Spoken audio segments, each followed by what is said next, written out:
Por eso me atrevo a decirte que tengo razones para creer en el ministerio de Yesenia y en el ministerio de Marcos, pero también tengo razones públicas y privadas para no creer en Nuria Piera. Que Yesenia y Marcos no son los pastores más ricos de este país, José. Que no, doctor. No puedo traerte personas cuyas vidas han sido destruidas por el trabajo de Nuria Piera. Se está mencionando la palabra lavado de activos, porque así como hay gente buena, también hay gente mala. ¿Usted no cree que sea eso lo que se persiga?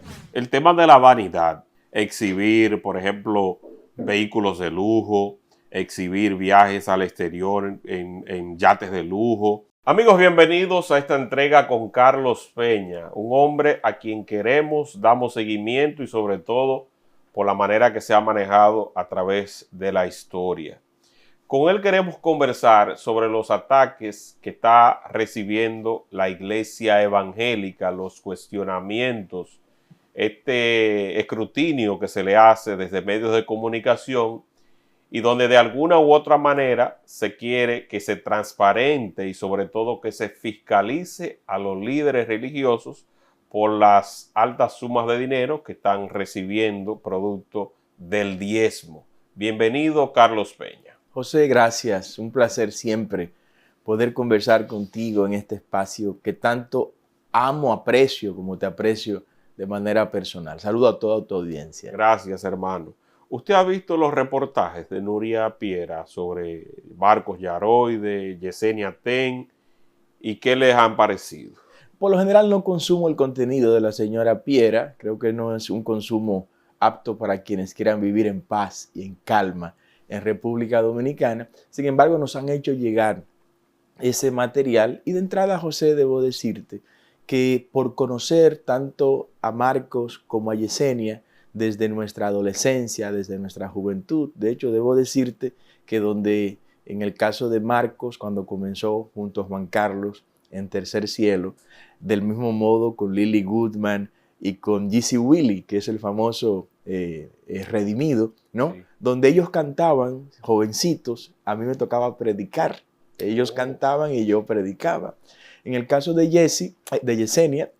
Yesenia y yo ocupamos la misma posición, una dirección nacional a lo interno de la organización cristiana de la que los dos procedemos. Tenemos un mismo origen, Yesenia y nosotros, ¿no? Tenemos una relación de muchos años y los conozco a ambos, tanto a Jesse como a Marcos. Por eso me atrevo a decirte que tengo razones públicas y privadas para creer en el ministerio de Yesenia y en el ministerio de Marcos, pero también tengo razones públicas y privadas para no creer en Nuria Piera y en su trabajo. Pero, por ejemplo, doctor, Nuria hace referencia a los bienes que tiene Yesenia Ten. Hace referencia a restaurantes, hace referencia a un modelo educativo, a los libros que vende, a la forma en que está recibiendo donaciones, por ejemplo, en una de las últimas, en un vehículo de lujo del Alfa, un modelo Rolls Royce, que habría recibido como parte de ese acercamiento de este reconocido artista urbano a los pies de Cristo. Y se cuestiona sobre la modalidad de las ONGs. Desde ese punto de vista, usted también es pastor. ¿Qué puede decir sobre el manejo de esos fondos? ¿Cómo se hace? ¿Bajo qué modalidad? Y en el caso de Yesenia, si lleva una vida conforme a lo que debe ser la imagen de Cristo, porque son embajadores de Cristo. Cuando te digo, José, que creo pública y privadamente, tanto en lo que hace Jesse como en lo que hace Marcos, es porque conozco lo que están haciendo. Yo puedo traerte acá miles de personas, miles de familias que han sido edificadas por el ministerio de estos dos pastores, que han sido reconstruidas sus vidas por el trabajo pastoral que ellos realizan. Pero también puedo traerte personas cuyas vidas han sido destruidas por el trabajo de Nuria Piera. O sea, fíjate cómo ambas cosas, cuando las ponemos en balanza, nos obliga a inclinarnos a favor tanto de Yesenia como de Marcos. Y detrás de todo esto, José, te soy muy franco, detrás de todo esto está el gobierno del PRM. Y es bueno que la iglesia sepa que el PRM, que es un cartel de narcotráfico, va detrás de la iglesia. El único gobierno que en toda la historia de la República se atrevió a aprobar la demolición de una iglesia fue el PRM. En Guananico, Puerto Plata, se ordenó demoler una iglesia de las Asambleas de Dios. La ordenó este gobierno. Nosotros fuimos y reunimos 2,000 personas frente a esa iglesia y gracias a Dios la iglesia está ahí. Pero el PRM quería demoler también una iglesia aquí en Santo Domingo Oeste. Nosotros fuimos, defendimos esa iglesia. El PRM en la reforma fiscal del año 2025 que quería someter, que me acompañaste, José, ¿recuerdas? Frente al Congreso, que tuvimos 9 días, estuvimos ahí. Pues en esa reforma ya estaba el establecerle impuesto a las iglesias. El PRM está detrás de la iglesia y los demás pastores tienen que verse en este espejo de Jesse y de Marcos. Ellos son la punta del iceberg de lo que este cartel de narcotráfico que nos gobierna quiere hacer. Por eso... O sea, que lo que viene es peor. Usted entiende que esto solamente es el avance. Es la punta del iceberg, es una avanzada y ya ha hecho lo que dos conocedores y estudiosos de la sociología de la comunicación establecieron. Me refiero a Festinger y McCovey, que luego Noam Chomsky incluyó en uno de sus textos, de sus libros, que él habla sobre la táctica o técnicas de distracción. Los gobiernos y los poderes hegemónicos colocan temas en la opinión pública mientras ellos están haciendo otras diabluras por otro lado. Fíjate que a veces nos inventan shows con casas que alguien pone y concentra a toda la gente a mirar lo que pasa en esa casa. Luego vienen otros escándalos para que la gente no esté pensando en los 100,000 millones de pesos que este gobierno se robó en el SENASA.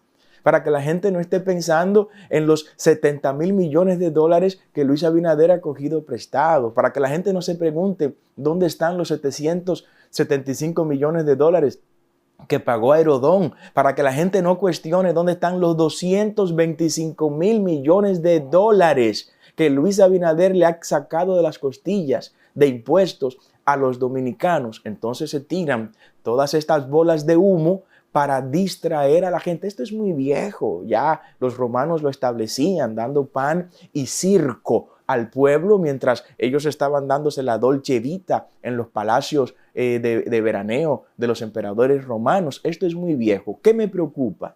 Me preocupa que incluso gente a lo interno de la iglesia, en términos del liderazgo, como yo le llamo el pulpurado, le estén siguiendo la corriente al gobierno en esta especie. Van por ustedes. Hoy es Yesenia, hoy es Marcos, mañana serán los demás, porque Yesenia y Marcos no son los pastores más ricos de este país, José. ¿Que no, doctor? No, para nada. Yesenia y Marcos son dos niños de teta frente a otros pastores que han acumulado riqueza de manera lícita, porque la gente ve al pastor predicando. La gente nos ve a nosotros en Herederos de Bendición predicando los jueves y los domingos, y tal vez va a nuestra casa, van a nuestras tierras, van a nuestras propiedades, dicen, no, porque el pastor Carlos Peña sacó todo eso de ahí. No, yo tengo una vida de ingeniero electromecánico, tengo 4 carreras profesionales y como yo hay miles de pastores que desarrollan una carrera bivocacional. Solo de mi último libro, del más reciente libro, José, que te lo entregué creo que en otro programa,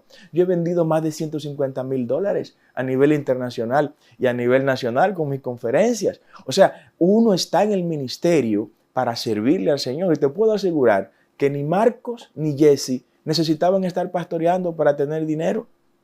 Te lo digo, en el caso de Marcos, con su música, Marcos vive él, sus nietos y toda su descendencia. Igual Yesenia Ten. Yesenia Ten es más conocida fuera de este país por las conferencias y los grandes congresos. Te lo digo porque venimos desde abajo los dos y juntos hemos desarrollado muchas cosas y no necesitaba ni siquiera pastorear para tener lo que tiene. Creo que se está haciendo muy injusto, el morbo ha sido voraz, el gobierno ha conseguido lo que estaba buscando, porque incluso he visto gente que dirigen organizaciones que supuestamente representan a los evangélicos en el país, haciéndose copartícipe de la señora Piera en esos programas. Eso es un abuso. Y lo que yo veo es también mucha envidia de gente que ha tenido éxito en el ministerio. Acá debe terminar la práctica de matar a los soldados de nuestro ejército que tienen éxito. Cuando un soldado tiene éxito en una misión, y el éxito no se mide económicamente, se miden las almas. Y ahí le hablo a los miembros de esas iglesias, los miembros de la iglesia que pastorea Jesse, los miembros que pastorean Marcos, salgan a defender sus pastores. Sus pastores son motivo de orgullo para quienes los conocemos en privado y le conocemos en público. Lo que ellos han hecho por familias, que yo puedo decirte, de un solo caso, José, no voy a hablar de muchos casos, sí. Un solo caso. Una pareja que se le quemó la casa completa, se quedó sin nada.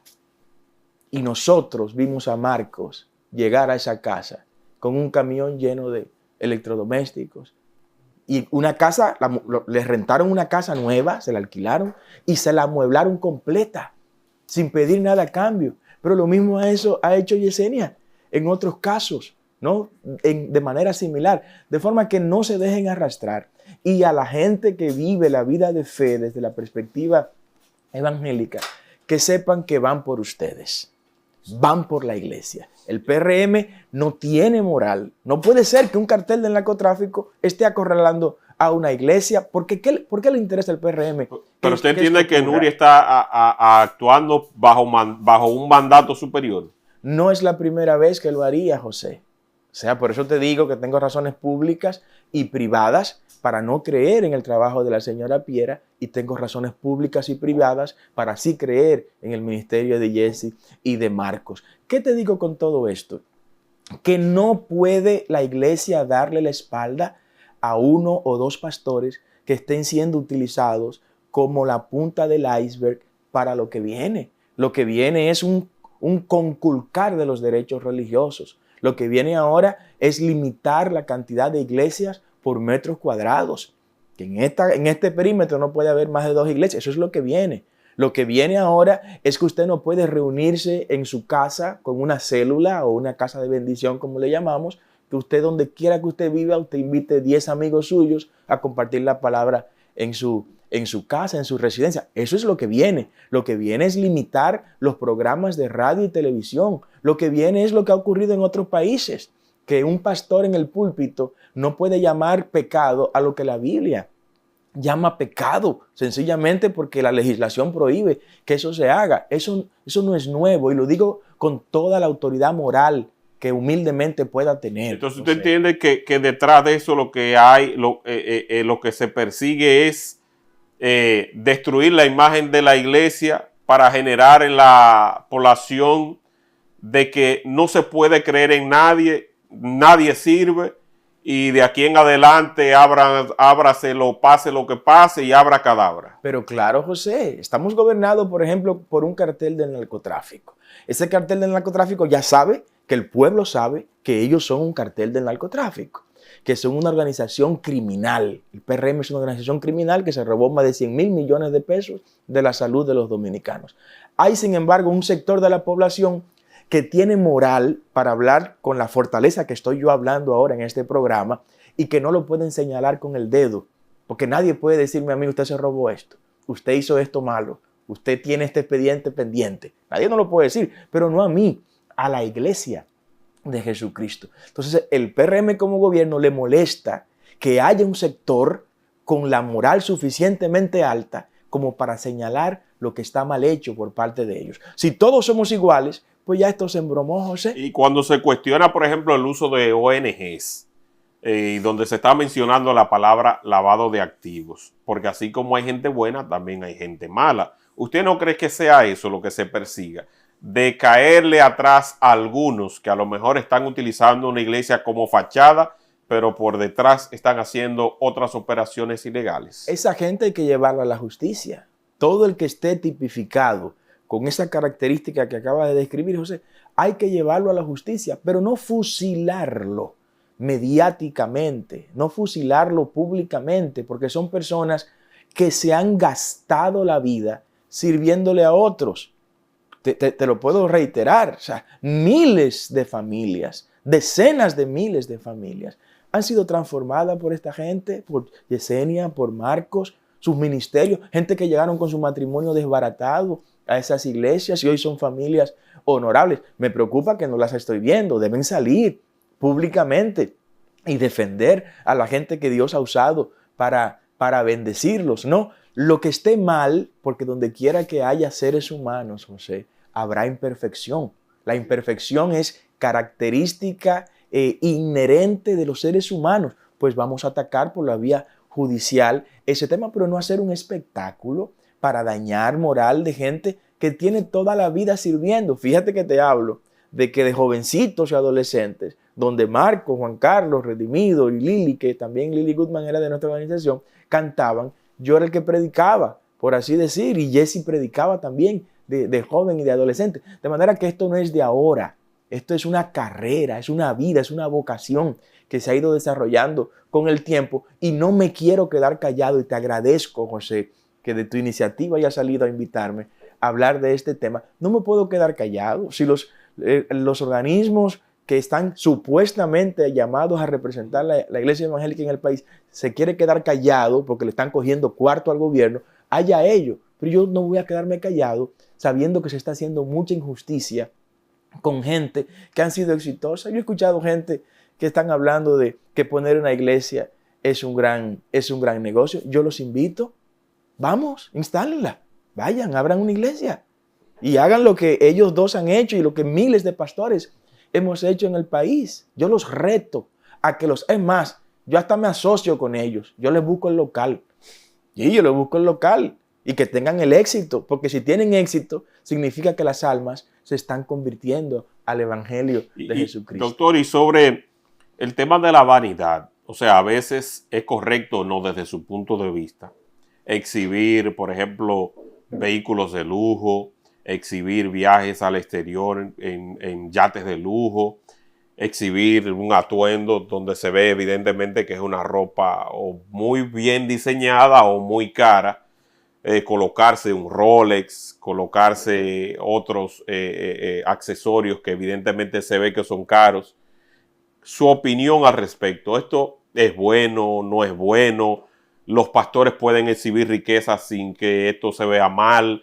¿El reino de Dios es de riqueza o es de humildad o de pobreza? Dígame usted su parecer. O sea, hay cosas muy personales. En lo personal, yo no uso reloj. Nunca he usado reloj, no uso guillo, no uso perfume costoso. Pero eso soy yo por quizás mi origen, la formación familiar que tengo. Pero otros, te pongo el caso de Marcos. Marcos es un artista. O sea, Marcos es un artista y su ministerio lo desarrolló artísticamente. En el caso de Yesenia, es la influencer de la comunidad de fe, si le puedo llamar así, con mayor cantidad de seguidores en su ecosistema, pero no solo del ámbito religioso, sino que debe estar entre los dominicanos con un mayor ecosistema de seguidores en el país, ¿no? Entonces hay cosas en las que no quisiera involucrarme porque rayan mucho en lo personal. Evidentemente, el Cristo que nos han vendido es un Cristo muy diferente al Cristo real de las Escrituras. Yo estuve en Capernaum, allá en Israel, y fui al lugar, a la casa donde vivía Pedro. Y quiero que sepas que en esa casa vivía Jesús junto con Pedro.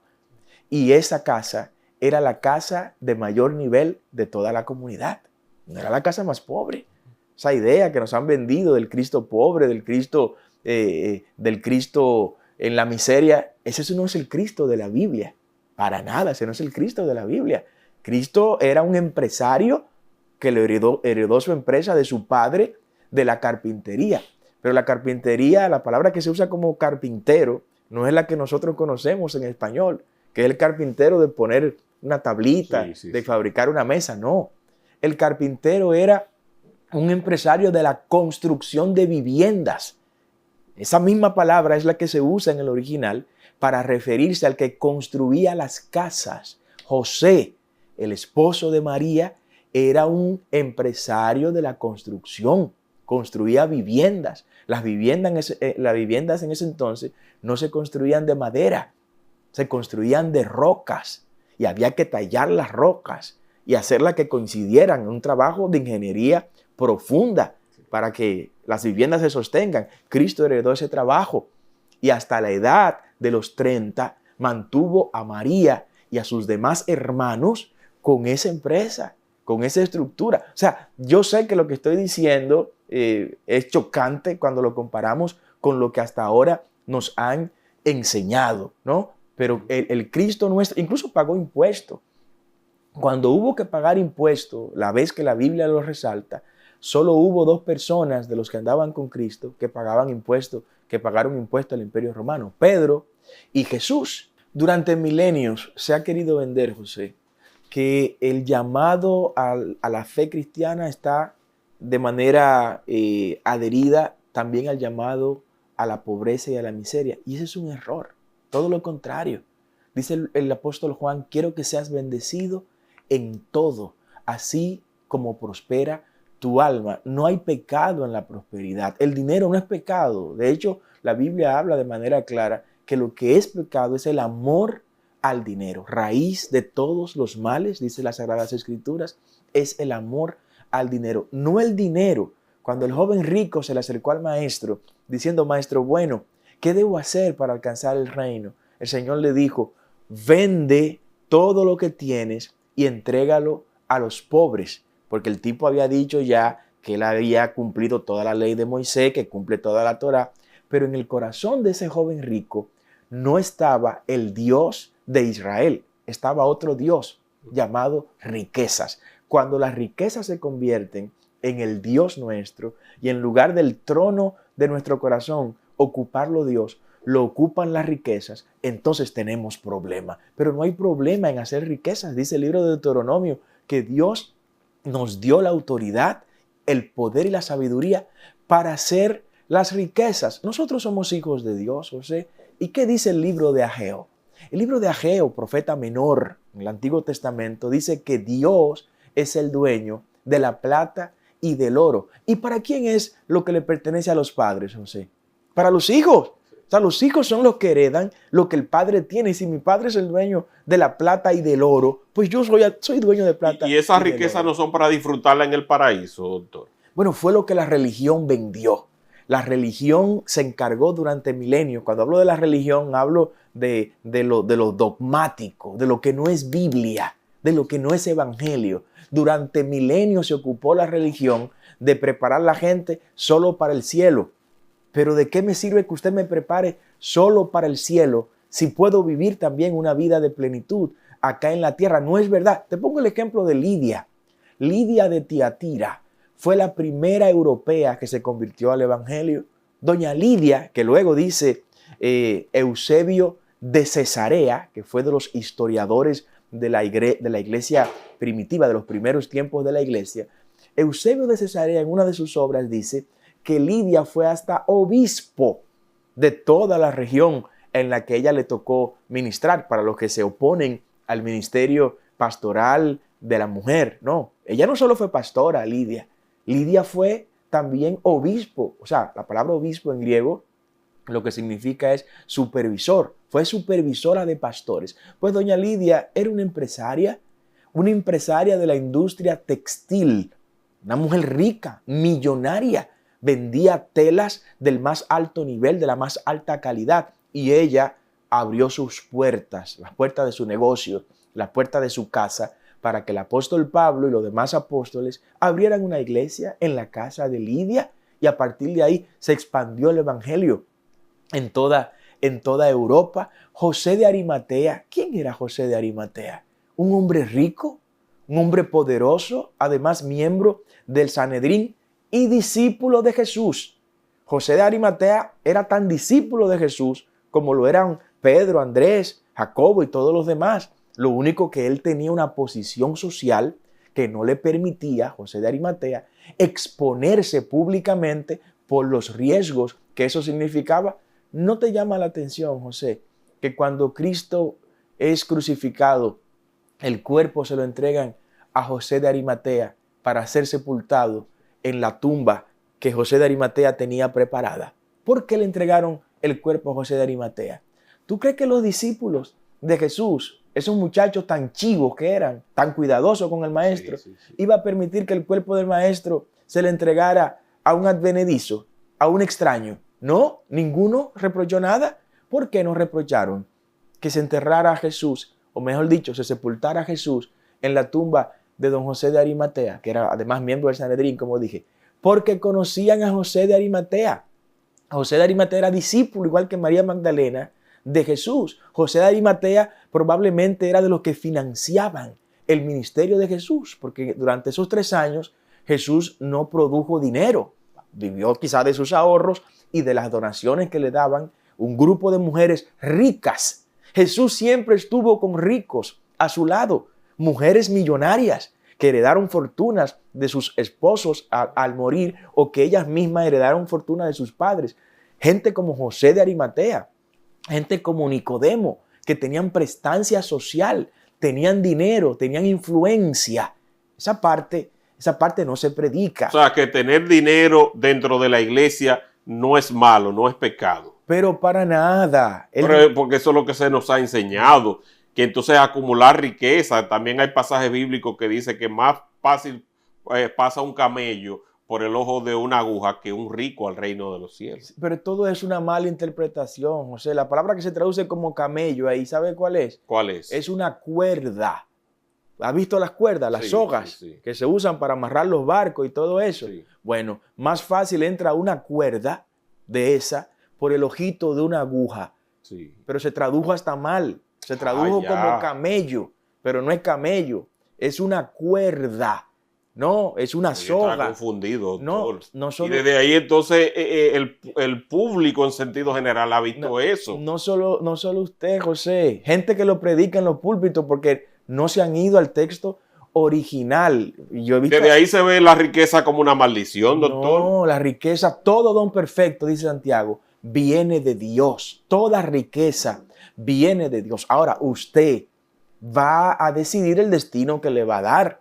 Porque fíjese el caso de la bomba atómica que fue desarrollada con la teoría atómica de Albert Einstein. Luego que pasó lo de Nagasaki y Hiroshima, el mismo Einstein dijo, me arrepiento de haber desarrollado la fórmula atómica, porque mira para qué la utilizaron, para destruir naciones y destruir vidas. Pero en la misma teoría atómica de Albert Einstein sirve para producir energía eléctrica, para el desarrollo de la gente. Fíjate cómo un mismo objeto puede ser motivo de bendición o motivo de maldición. Hay quienes se han perdido porque no han sabido manejar el dinero. Doctor, y sobre esa forma de, por ejemplo, yo vi un clip y por una palabra tú no puedes condenar a una persona porque de repente tú dices algo y hay que ver el contexto en el que tú lo dijiste. Pero hay un video corto de eso donde se ve a Yesenia Ten decir que las personas que no dan el diezmo le ocurren cosas imprevistos, se le daña algo en su casa, como que le cae una maldición. Eso es así, doctor. O sea, el que no da el diezmo automáticamente entra en una maldición donde el diablo lo sale a perseguir. Miren, hay un tema de carácter teológico, hermenéutico y exegético con el tema del diezmo. Escucho tanta gente que en su vida le han puesto la mano a una Biblia hablando de este tema. Y yo digo, pero ¿desde cuándo usted es teólogo? ¿Desde cuándo usted ha profundizado en esos temas? Entonces lo que nos formamos en esto, en el caso mío, yo fui a Israel, yo estudié en Israel, me profundicé en el griego, me profundicé en el arameo, me profundicé en el hebreo, para poder hablar con fundamento sobre esto. Cuando se habla de periodismo, aquí hay que hablar de José Peguero, vamos a estar claros en eso, ¿no? Cuando se hable de materia, de temas teológicos, bíblicos, pues auxíliese de la gente que conocen esos temas. El libro de Génesis, en el capítulo 14, establece la primera ocasión donde surge la figura del diezmo. Y es en el encuentro que tiene Abraham, el padre de la fe judeocristiana, y Melquisedec. Melquisedec es una figura extraña. El escritor a la epístola a los hebreos hace un símil entre Melquisedec y Jesús, que Jesús es sacerdote, sumo sacerdote, según el orden de Melquisedec. Y ese nombre recuérdenlo, Melquisedec. Entonces, ¿qué ocurre en ese encuentro entre Abraham y Melquisedec? Abraham le dio el diezmo de todo al sacerdote Melquisedec. Ahí, por primera vez, encontramos la palabra diezmo, que aparece no en la Torá, o sea, está incluido en un libro de la Torá que es Bereshit. La Torá, para que me comprendan, es el Pentateuco. La Torá es la ley mosaica. Pentateuco es una palabra griega compuesta de dos palabras, ¿no? Penta, que es 5, y la parte del teuco que tiene que ver con texto. 5 textos, que son Bereshit, que es el Génesis, Éxodo, Levítico, Número y Deuteronomio. Se conoce en hebreo como la Torá o el libro de Moisés. ¿Qué ocurre acá? Que ese encuentro entre Melquisedec y Abraham, donde Melquisedec, sacerdote de Salem, creemos algunos que hemos estudiado esto, es el mismo lugar donde hoy está Jerusalén, ¿no? Que luego se llamó Jebusea. Jebusea es tierra de los jebuseos, de los jebuseos. Esos jebuseos dominaron esa zona ahí, y luego David, el rey David, es quien conquista a Jebús, ¿no? Que es la tierra de los jebuseos, porque Caleb y Josué no dominaron, fue uno de los pocos territorios de aquel lado del Jordán que Josué y Caleb no dominaron. Le tocó a David luego dominarla. Cuando David entra en ese lugar, que era interesante para David por una razón. Primero, ese mismo lugar llamado Salem, de donde Melquisedec era rey y sacerdote, ese mismo lugar, José, es el monte Moriah. El monte Moriah fue el lugar donde Abraham subió para sacrificar a su hijo Isaac. Oh, sí. ¿Recuerdas ese episodio bíblico? Bueno, ese es el monte Moriah. Pero ese monte también es el monte Sión, el famoso monte Sión. Es ese el lugar. Entonces David dijo, yo voy a construir la ciudad de Dios, a Jerusalén, la voy a construir en el mismo lugar donde Abraham intentó sacrificar a Isaac, que es el mismo monte, y ahí se construyó, ¿no? Esa es la ciudad antigua de Jerusalén que está amurallada. Ahí está la ciudad de David abajo, el palacio de David está más arriba, y en el lugar más alto estaba el templo, que lo construyó Salomón, lo reconstruyó luego Zorobabel, y lo construyó de nuevo Herodes el Grande. Ese fue el templo que en el año 70 Tito Vespasiano, hijo del emperador Vespasiano de Roma, destruyó, y es del que queda solo el vestigio de uno de los muros. Entonces, ¿qué ocurre, José? No quiero extenderme mucho en esta parte. Que luego de esa aparición del término diezmo con Melquisedec y Abraham, 450 años después, en el libro de Levítico, capítulo 27, Moisés instituye de manera formal el diezmo como el mecanismo de financiamiento de la tribu de Leví. Eran 12 tribus. De las 12 tribus, a 11 se les distribuyeron tierras cuando llegaron a Canaán. Hubo una a la que no se le distribuyó tierra. ¿Cuál fue esa tribu? La tribu de Leví. Y los muchachos preguntaron, ¿y la tierra de nosotros dónde están? Y ellos dijeron, no, a ustedes no les toca tierra. Ustedes tendrán el 10% de lo que las otras 11 tribus produzcan y se lo vendrán a traer ahí. Y ahí quedó instituido el diezmo. Quedó instituido el diezmo. Con ese diezmo se iba a mantener el templo, se iba a sostener la tribu de Leví y se iba a dar un diezmo de diezmo a la línea sacerdotal que procede de Aarón. El sacerdocio según el linaje de Aarón. Jesús no fue sumo sacerdote según el linaje de Aarón, sino según el linaje de Melquisedec, dice el escritor de los Hebreos. ¿Dónde yo quiero llegar? Que en Levítico ya se instituye el diezmo por la ley de Moisés, pero ya estaba instituido antes que existiera la ley de Moisés. Por eso cuando escucho gente diciendo que el diezmo es del antiguo pacto, no, el diezmo no es del antiguo pacto.